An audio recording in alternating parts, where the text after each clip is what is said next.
To start off the tour, we are going to take you on a journey of the past, present, and possible future of education. Let's start off with the past. Humans have been educating their young since the beginning of our species, but the first written showing of education was found in ancient societies like the ancient Egyptians and their hieroglyphs. The ancient Greeks and Romans inscribed in wax tablets to record things and then moved on to parchment. They opened schools to teach children fundamental skills and built libraries to house the tablets and scrolls. Nalanda, a Buddhist center for learning in India, created the concept of degrees and titles for those who continued their education. Now let's move on to the Middle Ages. The first medieval institutions that were considered to be universities were first established in France, England, and Italy. They were centers for studying art, medicine, law, and theology.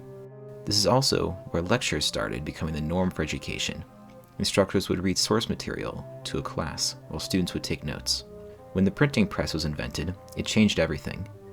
Now books were cheaper and easier to produce, making them much more available.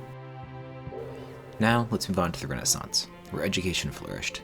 It emphasized pre-professional and scientific studies to train students to become doctors, theologians, or even lawyers.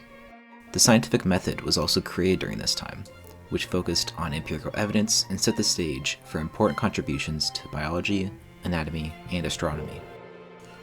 Early education in the United States started with the Boston Latin School. Founded in Massachusetts, it became the first public school in the United States. Secretary of Education Horace Mann created a statewide system for professional teachers to use, and the importance of reading started to become emphasized and became a part of everyday life.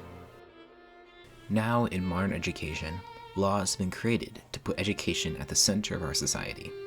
The Higher Education Act that was passed in 1965 provided resources for colleges and universities and started the process for financial aid for students. The first computers revolutionized the speed and ability of our education system and opened up new fields of study. Now we have tablets and smartphones that connect us with the internet and give us access to a whole world of information. Now, what will education look like in the next 20 years? Let's find out together.